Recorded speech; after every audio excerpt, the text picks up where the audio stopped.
Her Marcus Martinus som for øyeblikket en av Norges største artister med turné rundt Europa. Jeg skal fly ned til Østerrike for å komme tett inn på deres internasjonale superstjerneliv. Men på veien skal jeg også møte et band helt i oppstartsfasen. Og Norges nåværende mest streamartist, Tobias Sten, for å se forskjell på artister helt ulike steder i karrieren. Og reisen begynner her på Enga pub. For om en times tid så skal Leven spille konsert her. Et band som har kun 240 månedlige lyttere. For hvor stor forskjell er det egentlig å spille konsert som Norges største? Wow. Versus en av de mindre. Jeg gikk inn på puben midt på østkanten for å møte gjengen som for første gang skulle spille konsert i Oslo. Og dette er noe helt andre standarder enn hva jeg kommer til å møte senere i videoen da jeg reiser utenlands. Hei så boys, her sitter dere. For en gjeng. Oliver hyggelig. Jakob, trivelig. Og det er jo One Direction her, eller? Hva er dette for en gjeng? Æsj. Og så er det noe litt av en gjeng da. Ok.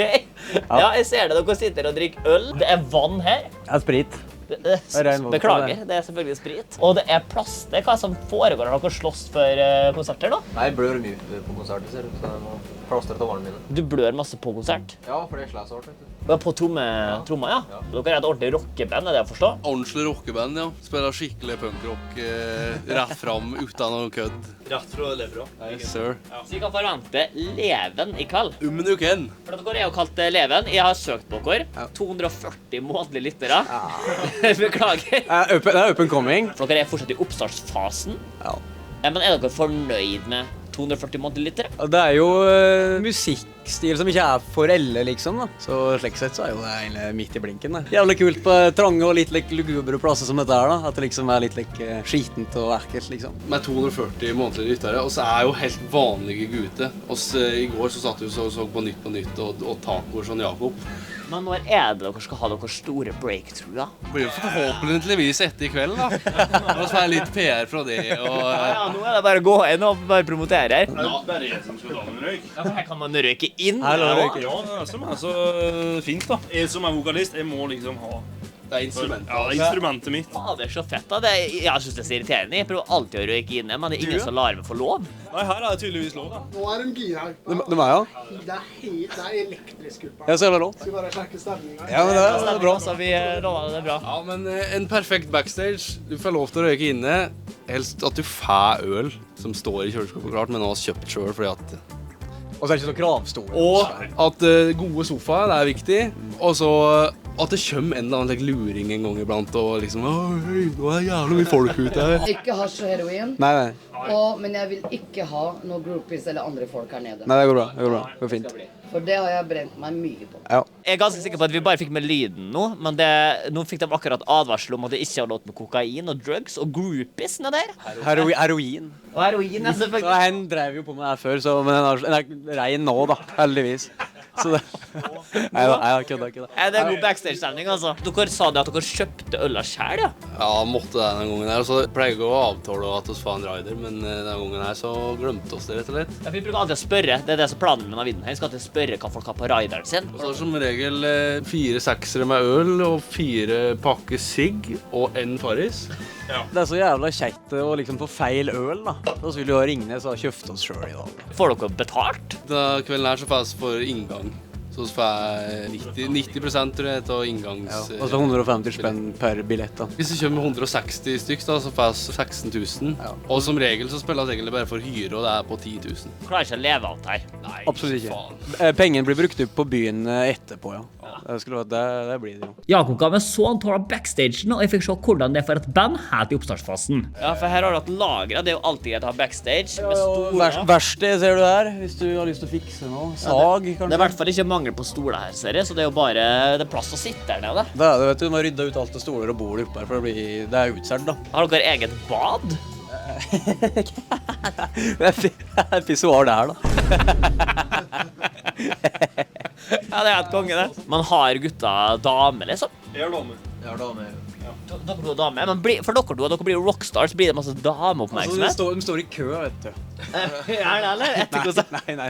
Det kommer jo, altså når det er like musikk her, så er det jo mest dudes da, ikke sant? Men hun som eier plassen her i kveld sa at det var mange damer som hadde bestilt billett. Fader, ok, så i dag så skjer det, med mindre dere liker damer. Ja, de fleste gjør det.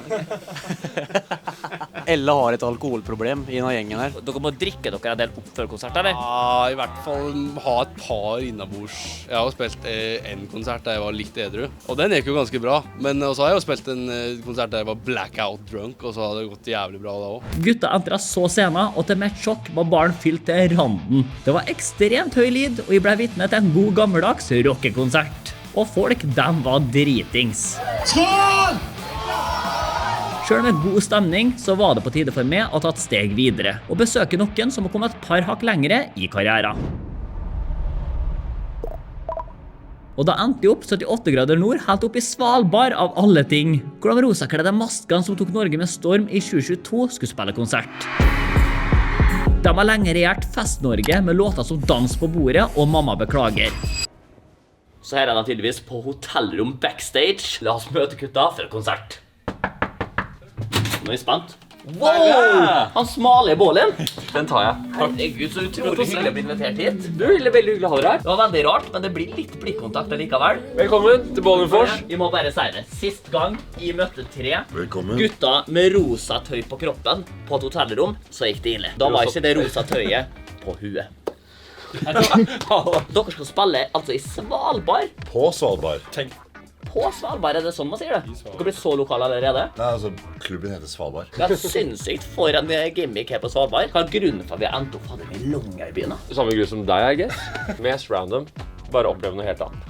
Så dere er det mest for opplevelsen, egentlig. Og for fansa her, da. Når er festivalen her? Det er ikke noen staveren her oppe, så vi må ta staveren hit. Så gutta fiksa hooka på Svalbard. Og så ser jeg det så masse greier her. Jeg blir jo nesten overrasket, for det her koster jo en del penger. Og er det ikke sånn at dere har en helveteste skattesmell akkurat nå? Det og bot. Så det er liksom... Ja, det er bot bare man refererer til. Er dere fattige nå, liksom? Nei. Det koster penger å tjene penger. Var dere lei dere? Ikke lei oss, men det er jo litt... Det er jo litt seit, liksom. Cashflow-messig. 1,5 million er mange penger. Så du også var... Du hadde liksom felt et par tårer og sånn, eller? Nei, ikke det på et tårer, men måtte ta en pause på ting, da. Ja. Jeg tror det går fint. Ta en sluk, da. Ja, jeg er familievenn. Ja, det er Det går helt fint. Det er ikke min. Det går fint. Det var ikke sjuk. Fader, den nye Fun Light-smaket her. Nå er vi på Svalbard. Hvilke forventninger har dere til å spille konsert her? Jeg tror det blir... Nei. Nei, ja, de er jo enorme. For hvor mange billetter er solgt? 110. Og grunnen til det er jo først og fremst, det er ikke så masse folk her. Det er heller ikke så masse plass på stedet utestedet. tar typ 100. Jeg bare ser for meg, se for det være en av de 100 stykkene, så sitter jeg bare, og så er det sånn, fuck min ex, handlet aldri om deg. Og det er jo... Hvilken sang er det? Fuck the X. Nei? Nei, Døro. Nei, Døra. Døro. I stedet for å bli av stendialekt. Det er faktisk Døro. Jeg vet ikke hvorfor jeg gjorde det. Men det meste av deres største bangers kom jo nå for et par år siden. Føler dere at dere fortsatt klarer å opprettholde dem ganske bra sånn konsertmessig? Eller merker dere litt at dere på en måte må skape nye ting også? Jeg føler vi er veldig heldige fordi et par av de låtene vi har sluppet som har blitt hits er så veldig store hits. Vi kaller det for evergreens da. Om 10 år, Dans på bordet kommer til å kalle det tas opp igjen fordi det var liksom en sånn låt. Men selvfølgelig sånn med Sig da, som var kanskje vår siste så store låt. Det er jo dritnice å få nye hits. Det er jo sinnssykt å tenke på nå, men den Dans på bordet-epoken, da husker jeg, da var jeg en av dem som ble spurt. Det var jeg og David som sto mellom oss. Så takket jeg nei. Og det kan jeg angre på den dagen. Det hadde jeg glemt faktisk. Ja. Det hadde jeg helt glemt. Er det sant? Nei. Jeg begynte å lure. Faen, jeg trodde det var Tix. Var det Bra var solgt på den. jeg tenkte på det, ja. Bra skuespiller. Er det en sang dere begynner å bli litt lei av å spille? Ikke å spille og høre på, ja, men ikke å Alt er spille. gøy. De man kanskje egentlig er mest lei er også de som er morsomt å spille. For det er de flest folk synger på. Dans på bordet for eksempel da. Jeg hører jo ikke på den torsdag ettermiddag. Dere skal være med å forme Svalbard, og her ser vi eksempler på at ting skjer her på øya. Videre ble jeg dratt med på det gutta er aller best på, en ordentlig fest. For de lever i hvert fall opp til ryktet som ordentlige partyboys. De måtte jo så preppe før konsertstart, og stemningen, den var på topp. Jeg prøvde jo med et hardeste på passen inn, men innså at festkulturen her ikke var helt for meg. Ja, vel utenom de andre i crowden da, hvor jeg var i fullstendig fyr og flamme. Og hvem skulle ha trodd at selv i Svalbard får bålen en hel forsamling til å hoppe? For i denne baren så var det ikke mangel på god stemning. Så neste etappe det her I Lillestrøm, hvor vi skal møte Norges nåværende største artist. I dag så starter jo han en ny Norgesturné, og jeg skal være med på åpningen på det hele. Og for et crazy år han har hatt, så det her blir meget spennende. Det mannen som alle kan navnet til om dagen, nemlig Tobias Sten. Mannen hadde et rekordbra år I 2025 med flere låter på toppen av listene, priser I ulike kåringer og hele 6 nominasjoner til Spellemannsprisen. Det uten tvil Norges største artist for øyeblikket. Det her på Lillestrøm kultursenter, det hele finnes sted. Det må jo være stort for Lillestrøm å få Tobias Sten på besøk. Og meg da. Jeg synes de kan høre Tobias driver har gjennomgang her inne nå. Jeg kan mest sannsynlig ikke forstyrre en annen, men jeg kan gå inn og ta en titt. Her smelter det inne. Oi, da er han I gang. Jeg regner med det siste han vil nå, at jeg skal forstyrre. God dag, Tobias. Hei sann. Veldig hyggelig. Nå har jeg fått æren av å lov til å henge med på det I dag. Så gøy. Og jeg må jo si det at jeg blir jo nesten helt blåst av banen først og fremst. Du er jævla bygd, og så har du knappet opp 4 knapper her. Ja, nesten. Jeg vet ikke om du ser det, men jeg prøvde å kledde meg mest cowboy på selv. Dette her jeg synes det ganske godkjent. Du har jakka på plass, litt sånn Oslo-sko. Ok, der kan vi pirke litt på. Er det Oslo-sko? Ikke stort sko. Men det kler deg. Vi ser at du har gjort en innsats. Men det skal ikke handle om meg. Det er altså første konsert på denne turneen. Det er sant. Du skal reise rundt I Norge nå. Er du nervøs, sånn som for eksempel før I kveld? Jeg liker å si at jeg ikke er nervøs, men I dag er jeg veldig nervøs. Det er første show I år med band, og det er nye folk, ny scene, nye instrument og nye sanger, og så er jeg litt forkjølet. Nå har jo du spilt en stund, du har hatt en del livekonserter nå I siste. Merker du at det er veldig stor forskjell på hvor nervøs du er kontra nå enn når du startet? Nei, jeg er alltid like nervøs. Nervøs er liksom et våpen, det betyr liksom bare at du er klar da. Og jeg liker jo ikke vise det, men jeg er ganske nervøs før jeg skal på. Altså. Fader, samme som jeg er litt nervøs til jeg er litt fan av det.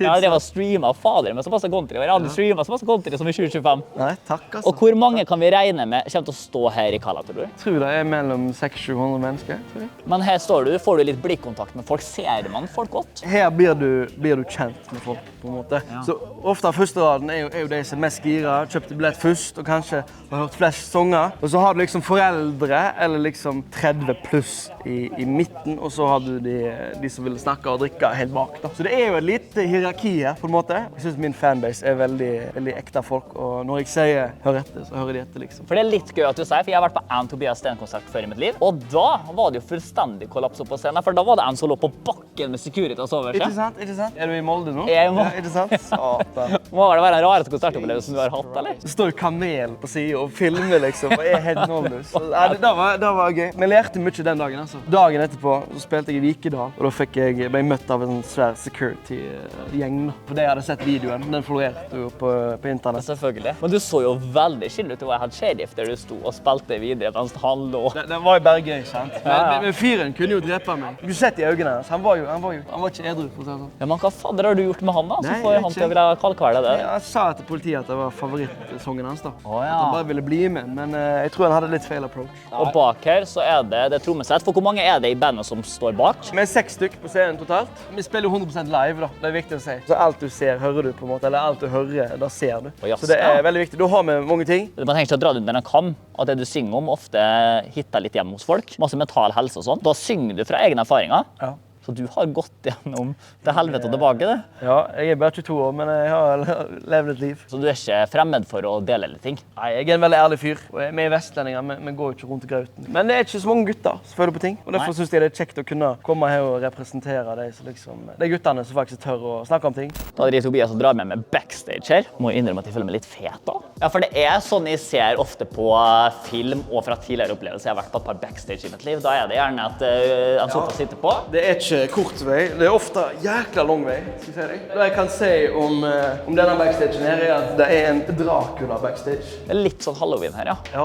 Veldig gammelt hotell fra 1800-tallet. Ja, typ. Og da det første jeg tenker på, det jeg synes er interessant. Ja. Har du en Raider? Ja, men den, dere får ikke se den nå. Det kan man ikke vise på kamera, det? Jo, men han ikke handlet inn. Men hva består det på nå? Jeg må skuffe deg og si at jeg har en ganske mild Raider. Jeg tenker at dette her toppidrett. Så jo mindre alkohol og distractions, jo bedre. Det pils og det litt vin og sånt. Det blir litt pils. Men det med måte. Man må ikke flere kasser med alkohol, liksom. Jeg edru før jeg skal på scenen. Ja, det fint å høre da, det ble jeg nesten litt glad for. Vi tenkte at du kanskje kom fra litt sånn øl og drikkepresskultur. Absolutt. Altså, jeg har jo hatt mine ferske på en måte. Vi hadde 80 konserter i fjor. Skulle jeg drukke før alle 80 konsertene, så hadde jeg ikke vært her i dag. Ja, da ender man jo bare opp med å være festens klovn. Ja, absolutt.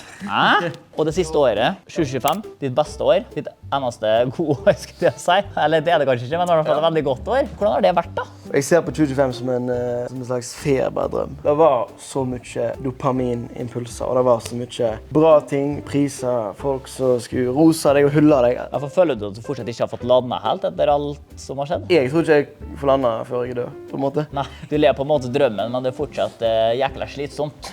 Ja, det er det. Men det er bra slitsomt. Er det vanskelig å beholde den Tobias som var før alt det her skjedde? Det er vanskelig å holde seg litt ned på jorda, for eksempel? Nei, på ingen måte, fordi at jeg har basert artistprosjektet mitt på å være meg selv 100%. Så da er jeg jo meg selv. Det er jo bare så positivt. Man drar rundt på konserter, man har det dritgøy. Men hva er det negative da, å ta av? Jeg tror kanskje det mest negative er på en måte, det er så mye positivt, at psyken din blir kjørt seg. En overdose av dopamin da. Mitt liv har alltid gått mot meg. Eller jeg føler liksom at det har alltid regnet når jeg skal ut på tur og gjøre gøye ting. Det har aldri vært i min favør, og så plutselig et år skal alt skal gå min vei. Så da blir jo jeg sånn, jeg er ikke vant på dette. Hvis det er en ting jeg skulle gjette hadde gått bra før, jeg er ikke ofte i kommentere kroppen til andre boys også, men har du vært tidligere bodybuilder eller noe sånt? Jeg skulle satse svømming. Ok, det er der det. Bicepen er kjempebra. Og så har jeg spist melka mi. Jeg har spist melka mi, og jeg har spist skorpene. Og på ekte, hel melk og skorpe. Ja.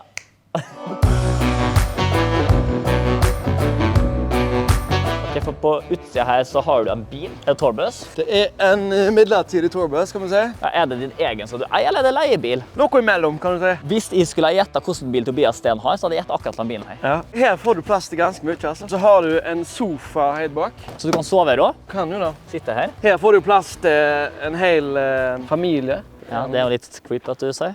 Oi, sånn! Her kan jeg sette gitaren da. Hvis du har lyst på litt mer hype etter på konsertene dine, så kan du bare ha med bak her og ha med på hver konsert. Ja. Eller ha merch baki her. Eller det. For du har jo på en måte løftet country i Norge, du. Jeg vet ikke om du har lyst til å si det selv, men jeg sier det i hvert fall. Det er noe du kan si. Ja. Og så kan jeg si takk. Er det en fremtid for country i Norge, tenker du? Eller er det bare hiphop det går i? Det er en fremtid for country. Det bor 1 million i Oslo. Men hvor bor de andre 4 millioner, liksom? Det er jo i bygdo. Altså, jeg står for bygdo, vil jeg si. Jeg er ikke så veldig glad i byen. Nå bor jeg i Oslo. Men det er fordi jeg må. Sånn. Jeg hadde aldri bodd her valgfritt. Men det er liksom bygdo som er Norge, da. Ja, for de føler at du kanskje er den som har gjort country litt fett i Norge. Ja, kanskje. De føler på en måte ikke at det var så kult at countryartister dro inn til Oslo der før på Løkka der. Nei, det er... Hadde ikke solgt ut Løkka dem, hadde Nei, det er sant. Det er skjedd noe, men jeg tror ikke det er så mange som har tørt å gjort det på mange år. Jeg liker å si at folk har behov om å føle igjen. Det har vært litt for mye upersonlig musikk. For det har jo vært masse sånn, vi er dritfete, vi rapper, vi banker folk, og så kommer du og treffer meg rett i hjertenota. Synes du det er litt kjekt å høre at jeg har ført med litt, Tobias? Veldig gøy. Altså, en kommer seg på en måte ikke vekk fra deg heller, sant? Jeg fikk jo med meg når du var sprunget inn i denne glassburet. Oi, er det sant? Fader, Tobias Steen på stolen, jeg sitter og føler med på Olebergen. Det er kjekt å vite at det er populære folk også, som kan like musikken. Populære folk? I alle verdens dager, men ja. Ta det til. Ja, jeg tar det til. Jeg sitter jo og er dritglad for en skryt av en 22-åring, for du er 05 eller noe sånt, ikke? I 03. Men han var nesten. Nå kunne jeg ikke plage Tobias noe mer, for nå måtte jeg gi han rom så han kunne gjøre sine siste ritualer før konsert. Nå var det nemlig like før det tok av. Så det er en etter en fra bandet som går ut her nå. Det begynner å bli mørkt i salen. Gjengen begynner å bli hypet her i Lillestrøm. Og der er Tobias Steen! Min gode gutt! Fader, se på denne stramme banen går opp på scenen der. Oi, det er mitt ku, det er til å begynne å bevege meg ut. Og nå var det bare bevege seg ut for å oppleve stemningen fra første rad, og da han traff meg rett i fleisen. Og han åpnet showet med bangeren Eli. Fader, med den mest populære låten rett fra start der. Og jeg merket at energien fra publikum var helt enorm fra start. Velkommen til den første Tobias Steen-konserten i 2026. Og så var det jo også veldig merkbart hvor god kontroll han hadde på sitt eget publikum. Her er det sånn. Fader, den har jo publikum under sin hulehånd. Det en grunn til at han blir Norges største artist. Paranoial fanbase. Og færre show Tobias lager for publikum her i Lillestrøm. Han spilte hit på hit, og det var et godt bevis på at han nå den største vi har her til lands. Det var en fantastisk kveld om et publikum som definitivt kommer til å huske det her til dagen de dør. Jeg møtte Tobias etter konsert og ga mine gratulasjoner. Han hadde en lang vei foran seg med flere konserter, og det var på tide for meg å si adjø.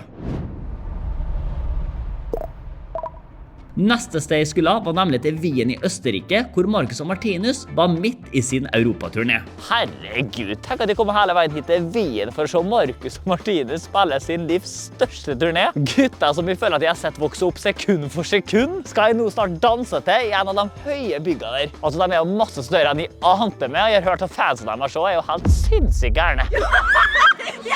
For nå ser jeg to kjente gutter. Wow! Hei sann. Den største i Norge møter de største i Europa. Først og fremst for folk der ute. Ikke for meg, altså. Ja. Hvem er hvem? Marcus? Martinus. Jeg ville at du skal gjette det før. Nei, jeg kan men jo. han vet jo det. For jeg vet at det er bare å dra opp litt her, og så er det et par tatoveringer, og da vet jeg fryktelig godt hva vi snakker om. Ja. Marcus og Martinus har nemlig siden de var små tatt både Norge og utlandet med storm, og har bygget seg en solid internasjonal følgerbase. Med flere 100 millioner lyttere opp gjennom tiden har de blitt mer populære enn vi nordmenn noen gang skulle ha trodd. Så hvordan er livet egentlig når berømmelsen går utenfor Norge, og man er nødt til å reise til titalls land på turné? Først og fremst. Og der kom det. Det er helt riktig. Jeg fikk litt sånn elektrisitet. Jeg synes jo den der elektriske videoen vår gikk jo veldig bra sist gang. Jeg vet at det lurer litt på hva er grunnen til at vi har fått lov til å komme inn til Østerrike akkurat med. Årets influencer da. Vi tenkte at den som blir kåret til årets influencer, den får komme til. Vi har jo hatt det så, der er den klemmen igjen. For den gjorde han også på den videoen. Og det er så artig. Det er sånn inn med hodet. Det er egentlig sinnssykt å tenke på, men jeg føler jo på en måte at vi har vokst opp med å titte på dere. Men egentlig, ikke at det er omvendt, for dere har ikke vokst opp med å se på meg. Men dere er yngre. 23. Ja, fyller 24 om 2 uker nå. Vi startet jo så tidlig. Altså, vi vant jo MGP Junior når vi var 10 år. Da hadde det egentlig bare gått straka veien siden da. Jeg har lyst til å bare teste før vi går inn. Hvor plantet dere beina på jorda? Ok. Ordfører i Trofors kommune. Raimond? Ja, Raimond, ja. Veldig bra. Ok, og hva er den lokale pizza- og kebabekspressen? Hva den heter? Trixie. Ja, det er sterkt, ass! Ja, men Trixie er vi ofte på når vi er hjemme, så den... Det er de kveldene der vi har drukket med kompisene våre, og så går vi på Trixie dagen etterpå. Det er liksom medisinen. Jeg kjørte gjennom det en gang, og da var jeg nesten på vei til å hoppe gjennom elva, altså. Ja. Hoppe i elva? Det var ikke veldig masse å titte på der ute. Nei, det var det ikke. Sånn er noe Trofors. Det er jo kjempelite. Men drit i Trofors, det handler om nå, det er Europa. Hvor mange land har dere vært i hittil? For det er den største turneen dere har vært på noensinne, typ. Vi var jo på europaturné med Jason Derulo i 2018, og det var jo arenaturné. Vi bytter jo litt på kapasitet der. I dag er det vel 2500. Men det er jo fortsatt bra for å være i Østerrike, spør du meg. Og så var vi i Budapest her om dagen, der var det nesten 3000, så det er jo fortsatt en del folk. Tenk deg å gå fra Jason Derulo til å ha Olli Bergen på besøk. Yes! Hæ? Men hva er det beste landet dere har vært hittil da? Belgia var ganske sykt. Ja, Brussels var utrolig, men jeg synes også Budapest var veldig bra. For dere er jo langt ute nå, jeg skulle til å spørre at er det fortsatt like gøy, eller er dere drittsliten nå? Jeg er overrasket hvor bra vi har holdt oss, fordi hvis vi skal snakke om trening da, og stemmen vår er en muskel, den er like stor som lilleneggeren vår. Og det er jo som å trene en muskel i 1 måned i strekk, 1,5 måned i strekk. Du ødelegger jo muskelen. Og jeg skulle til å si, for det har jo du veldig masse erfaringer med, for at jeg har sett det i bar overkropp i siste, og det begynner å ta av. Jeg blir kommer jeg til å se det i kall? Jeg må gjøre det for det, ja. Jeg skal også kle av meg fort vekk, altså. Vi får se. Vi får komme oss Jeg synes du skal gjøre det samtidig som jeg gjør det. Jeg håper at det skal være et sånn blikkontakt mellom dere når skjorta er av. Jeg skal jo kaste singiletten min, så jeg skal jo prøve å kaste den til det da. Du burde jo det. Så lenge du er i publikum, for jeg kan ikke kaste den bak scenen, det ser dumt ut. Fun fact om det, det var et stress for meg å kjøpe singiletter, fordi jeg kaster jo ut hver eneste singilett jeg har på. Det er jo 30 gigs da. Så det, og folk tar det og sær det og koser med den singiletten. Det som er gøy er jo at forrige konsert for eksempel, så var det liksom fra når jeg kastet den til 2 låter senere, så var det fortsatt at de driver du ser midt i crowd, de liksom prøver å ta den, så den ble endt opp i filebiter. En av de første konsertene når du kastet den, så var det en fan som ble knocka ut fordi de slåss om den. Ok, for nå blir det lure. Dere kjører rundt med buss. Ja, hvorfor var det så lite, det var så litt spektakulært? Det er dritrått. Nei, det er kjempegøy, ja. Nei, jeg tenkte det skulle komme noe etter det spørsmålet. Ja, nei, men jeg er litt inne på bussen. Det er ganske digg, fordi det er sånn, i stedet for å stå opp klokka 6 om morgenen hver dag og skal ta fly til neste, så du går inn her, du legger og sover etter konserten, og så er du fremme neste morgen, og så skal du gå rett inn i et nytt land. For meg så høres det ut som det er to boys som har hatt en litt forsinket russetid. Du kan si det, vi var jo aldri russ. Dere var ikke ordentlig russ? Nei, vi fikk aldri være det, men vi fikk lov til å være med kompisene våre når de var russ. Det høres jo litt... Vi var litt trist, ja. Ja, det er litt trist. Jeg har jo vært på buss med dere før. Kjører det klippet. Markus, Aurafarma med gjengen, nikka huet der. Resten har en Og da står folk og banker på, og det er plakater. Folk er fra Hviterussland, folk er fra overalt. Så nå er jo vi parkert på et område hvor folk ikke får lov til å gå, da. Så det er jo kjempefint, for når vi var i Belgia, så hadde de ikke noe parkeringsplass her. Her går vi ut av bussen, og da måtte de sette opp sånn... Det er jo ganske vilt, altså Belgia, Marcus og Martinus. Ja, for innså dere før turneringen her hvor svær dere var liksom i utlandet på denne måten da? Ja, litt, fordi at vi har jo vært på 3 forskjellige andre europaturnéer, 2 helt egen og 1 med Jason. Og da vet man jo sånn, shit, man kan faktisk være på europaturné, men denne her er vel den største vi har hatt så langt. Nå har vi vært på On The Road i litt over en måned. Man vet jo at når man bor med folk og det er tett, det kommer til å være litt rotete, men det tåler du vel. Det tåler jeg. Det kan bli en vennegjeng alle sammen. En fantastisk gjeng vi har med på reise her, og både de som er på scenen og bak scenen. Og... For eksempel i går, så vi har jo et tilrom her oppe, og da er det der man spiller PlayStation Gaming, ser på film og sånt. Og da var det gaming i går, vet du, på kvelden. Og det er gamingrom her også. Fy fader, det minner meg om Vybussen jeg tok hver dag til både videregående, ass. Her er det mat og snacks og sånt som man har kjøpt eller får fra backstage, så tar vi bare med videre. Ja, for jeg skulle til å si det, du blir bare kvalmere og kvalmere. Du driver og kler av det, og du må liksom vise frem at du drikker proteinshake også. Var det det? Det er faktisk jeg som tok det med. Det er faktisk han. Men er det sånn at dere føler at dere må drikke før dere spiller konsert, eller klarer dere det edru nå? Så du klarer dere det edru nå, som om vi har holdt på lenge og... Vært rankere, sier jeg. Dere var 8. MGP junior, det? Liten enn det. Måtte ha en liten en før man gikk på scenen. Jeg tror jeg har drukket kanskje 1 eller 2 ganger før konsert. Altså, det er ikke mye. Og jeg drikker egentlig ikke så mye på turné, men bandet, de er jo glad i å kose litt etter show. Og... Jeg joiner de litt. Det synes jeg er gøy. Ja, for jeg drikker jo så å si aldri. Men nå, hvis plutselig girls begynner å blæse i kald, da tar man øl, altså. Girls kommer vi skal gi deg en øl som du kan kose deg med i crowden der. Okay. Doen her, den er jo fin, den i forhold til at det er bussdo, da. Fryktelig grei, da. Det er med speil her, så du kan se på det selv mens du gjør det dit. Mens du gjør... Markus, har jeg feil, eller hadde Kendrick Lamar denne bussen rett før oss? Ikke rett før, men han har hatt denne bussen her. Sjåføren har kjørt Kendrick. Kendrick Lamar? Kendrick Lamar? Nei, var det jo før det, Martinus? Helvete. Har Kendrick Lamar suttet i bussen her? Suttet og chillet da. Akkurat her. Så hvis jeg bare gjør en liten sånn... Da har jeg liksom... They not like us. Oh shit, ass, så snakker vi, ass. Beyoncé har jo også hatt den bussen her, men det her var for crewet og dansere, og så hadde jo hun selvfølgelig sin egen buss som var bare til hun og Jay-Z. Dere har jo delt da basically buss, men har dere møtt noen av oss her? Hvem er de beste og kuleste og råeste og feteste og... Jeg har et fasit der. Jeg har også, jeg tror vi har samme. Når vi var på turné med Derulo og hadde konsert i Paris sammen, Jason Derulo er jo en god nummer 2 da, men han som kom på showet der, han kom med privatfly fra Italia, og det var da Cristiano Ronaldo som kom og så showet. Så da var han backstage der, så der fikk vi se han. Gulpesen, har dere vært backstage med Cristiano Ronaldo? Kan man egentlig si at han har vært backstage med oss? For det er jo vår backstage da. Han kom jo... Hva er det de der gamle mannen driver og gjør backstage med de unge gutta? Nei, det er helt sykt, altså. Han kjenner Jason Derulo da, det må jo sies. Det er jo ikke... Han er ikke der for Marcus og Martinus, men da kan man jo si at Ronaldo har sett Marcus og Martinus live. Ok, nå kommer vi inn på soverommet her. Og jeg merker her sover jeg. Ja, for det første du var å lukke, er noe du er redd for å vise inn her? Nei, altså jeg kan godt vise dere, men det er ikke så mye vis. Men søv dere ikke på hotell når dere er i det hele tatt? Jo, sånn som plasser iblant når man har en ekstra dag, en reisedag eller noe sånt, så kan det hende at vi får lagt oss inn på hotell. Så her, kan jeg spørre, for det var du, Markus, som hadde dame? Ja. Har du med dame inn på det her? Nei, da vi søv på hotell, sånn som i Budapest, så der fikk vi et veldig fint rom. Fader, det var jo grei lukt der inne også. Oi! Og da stikker vi. Der han ligger igjen der. Man glemmer litt av det, at det kommer jo på en måte offere litt dere også på turné. Det er ikke bare de diggeste senger. Kendrick Lamar sov jo der også, så jeg tenker da burde jeg også gjøre det. Du kan ikke fortelle meg at jeg søv i samme seng og noe som Kendrick Lamar. Det er vel sånn typisk at du har sagt Kendrick Lama. Faen, gutta, roast deg og måten å prate med, da. Du sa jo Trofors kommune, som vi må ta tilbake. Du, slapp av her nå, girls, gutta.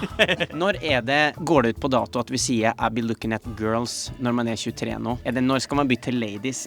I'll be looking at ladies. Du skjønner den? Sant, dere voksne boys som sitter og synger at dere driver og ser på jenter. Men en jente kan jo også være 23 år gammel. Ja, men du skjønner hva jeg mener, Oliver. Blir vi cancelled nå? For en annen ting jeg tenkte på. Nei, vi ikke Epstein-filene. Hvorfor ikke snakke om den filen de har litt? Nei, men det kom opp sånn der. Jeg så at MM var i filene. De burde bli tatt ut av hver gang vi møtes nå. Men det var en vits da for MM Mette-Marit. Her det rot, det her bandet. De bruker å få litt kjeft fra sjåføren fordi at de dårlige å rydde etter seg. Han liker å søve. Ja, men vi kjører på. Det er dere som styrer showet her. Og han er jo faktisk helt pæse sånn. Dette her. Har vi tatt Marcus og Martinus, vi catcher det nå? Han søver jo jævlig godt. Her sitter vi og enten ser på serie eller spiller PS5. Ja, det er PlayStation da. Da spiller dere FIFA litt. Ja, det går i EAFC, må man si nå. EAFC, ja. Fyttegrisen, det er så viktig, boys. Ja, vi er ambassadører for de, så vi må si det. Jeg elsker EAFC. Are you excited? Yay! Herregud, det er fans som på snege sin allerede. Har de lov til å være her? Det her er sånn stream-snipere, sånn som når man streamer og sånt. Ja. Det er vår versjon. Me? All right! Do you guys know my name? Hele veien fra Sverige, Sam? Are you kidding me? It's from Norway, man. Nei, jeg tror de sa at de var fra Sverige. Det var det jeg kalte med svenske. Ha det bra da, goodbye. Jeg skjønner ikke ha det bra, sikkert. Ha det bra da, goodbye.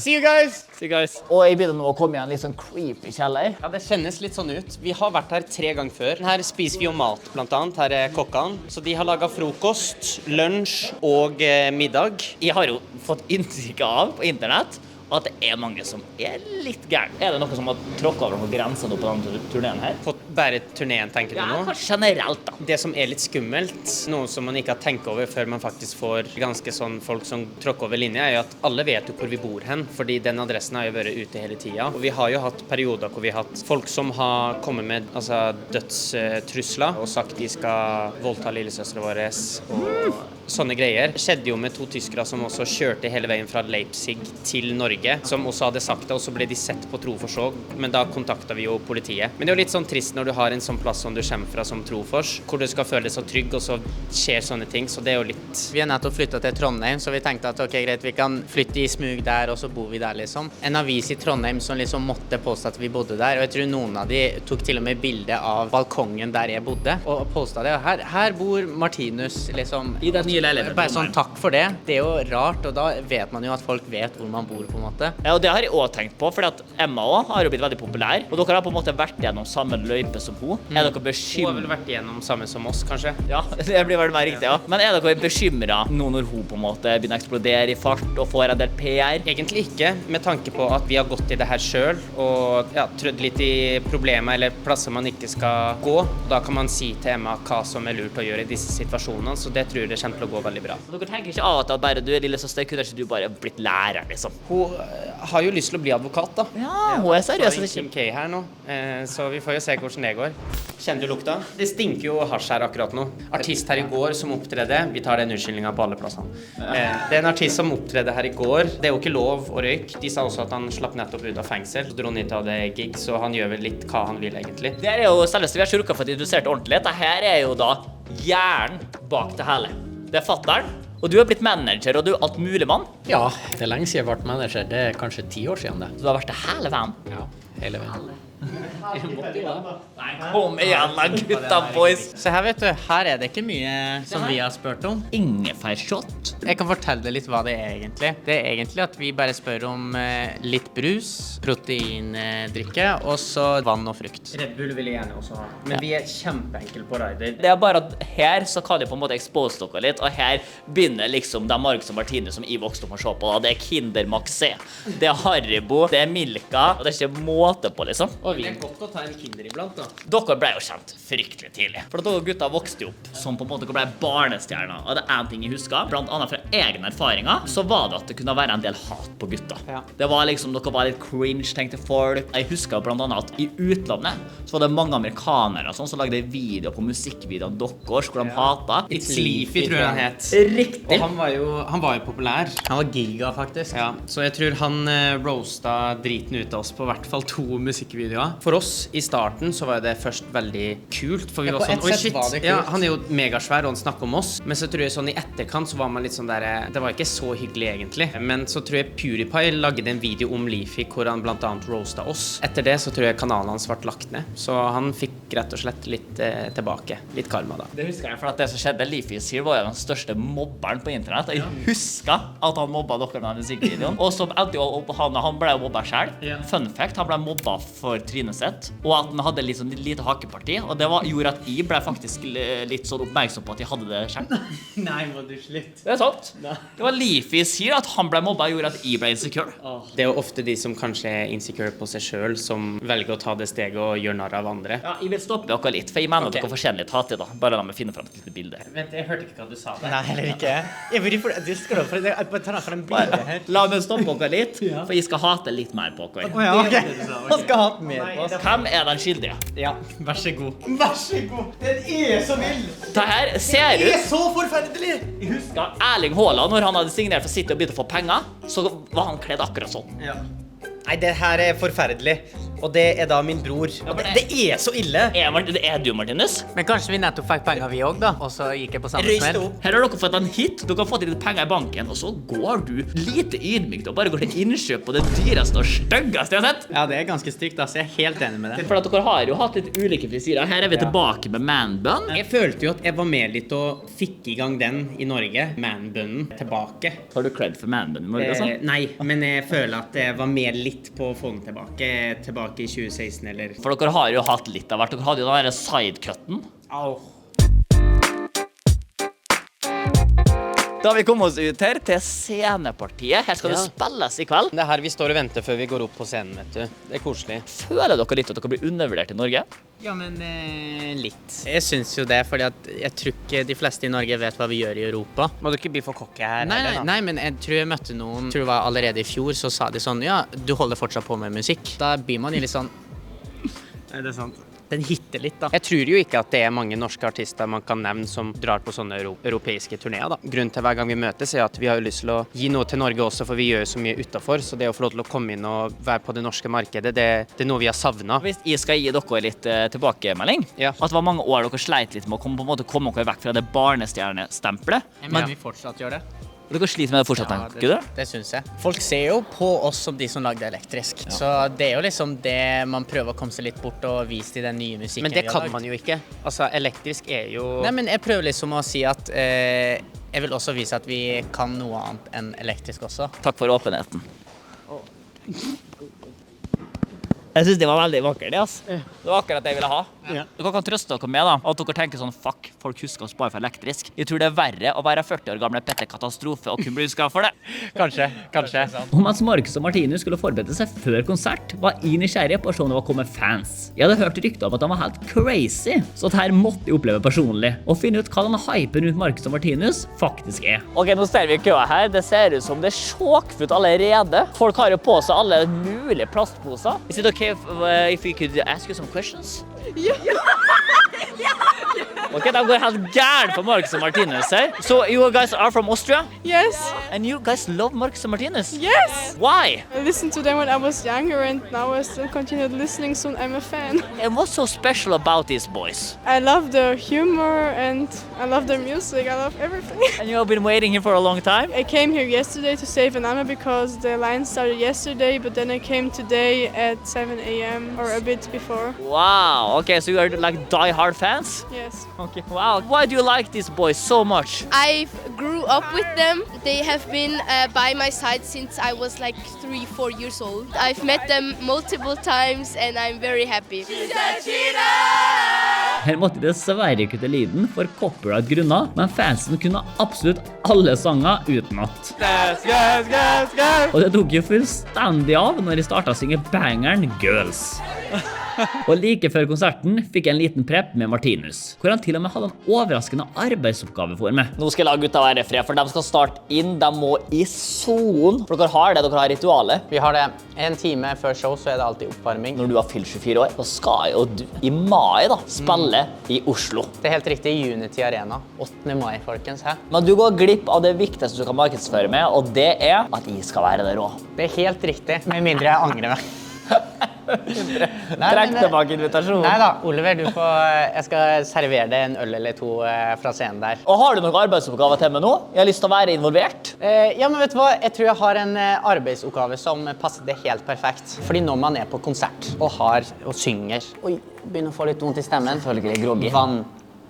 Vann. Så du har en oppgave. Begynner lett da for å se om du greier det i Unity Arena. At vi skal tømme vann over oss i bares, liksom? Nei, ikke helt det. Bare gi meg en vannflaske.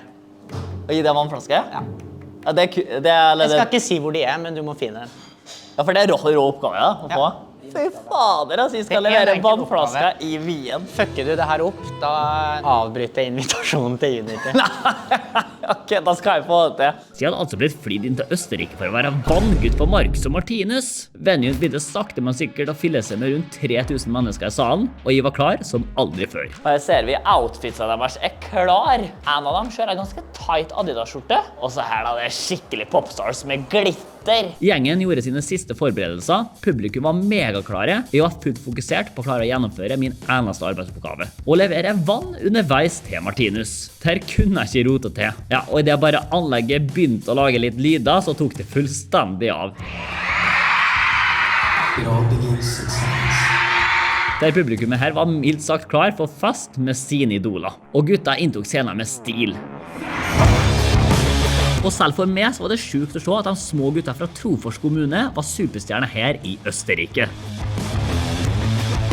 Og underveis da i konserten så skjedde det noe helt spesielt, mens favorittsangen min ble spilt. Marcus ga meg fader med en shoutout fra scenen, og jeg var plutselig en del av gutta i Østerrike. Men med dette her så fulgte det med seg enda større press til å klare arbeidsoppgaver jeg hadde fått. Og det ble ikke akkurat dårligere stemning når Martinus dro av seg skjorta. Ikke akkurat minuspoeng på auraen. Det var også mitt tegn for å komme med fra publikum tilbake på scenen. For nå skjønte jeg at gutta trengte vatten. Når gutta kom etter nærmest en time med konsert, så innså jeg at de ikke hadde vattnet klart, og at de hadde mislykkes i min eneste oppgave. Men heldigvis kom gutta ned igjen for en ny runde, hvor de muligens kunne få vattnet sitt. Og jeg fikk kanskje gitt fra meg vattnet, men gutta var åpenbart ikke fornøyd med leveransen. Men til tross for det så leverte de en helt fantastisk konsert, og det største hadde ikke skjedd ennå. Nemlig lokale fra Østerrike som synger elektrisk på norsk for full hals. Det her var sjukt. Marcus og Martinus har klart å videreføre en norsk sang til utlandet på en så stor skala. All creds til gutta, og ikke minst publikum, som kunne vært eneste ord. Og i det alle trodde de var ferdig, så kom en siste låt. Du hører på østerriksk, så sier de nå en gang til. Så vi må kjøre en gang til. Siste låt, vi kjører en siste låt. Og nå har vi byttet om. Jeg går ikke på, det er du som skal synge Unforgettable. Nei, Fy faen, dere var klar, ass! De hadde nok en gang levert en suksessfull konsert i det store utland, og jeg var mektig imponert. Vi i Norge glemmer nok hva de gutta her faktisk oppnår utenfor grensa. For meg så var de ikke lenger de små søte gutta fra MGP Junior, men to kompiser som har klart det ypperst få får til.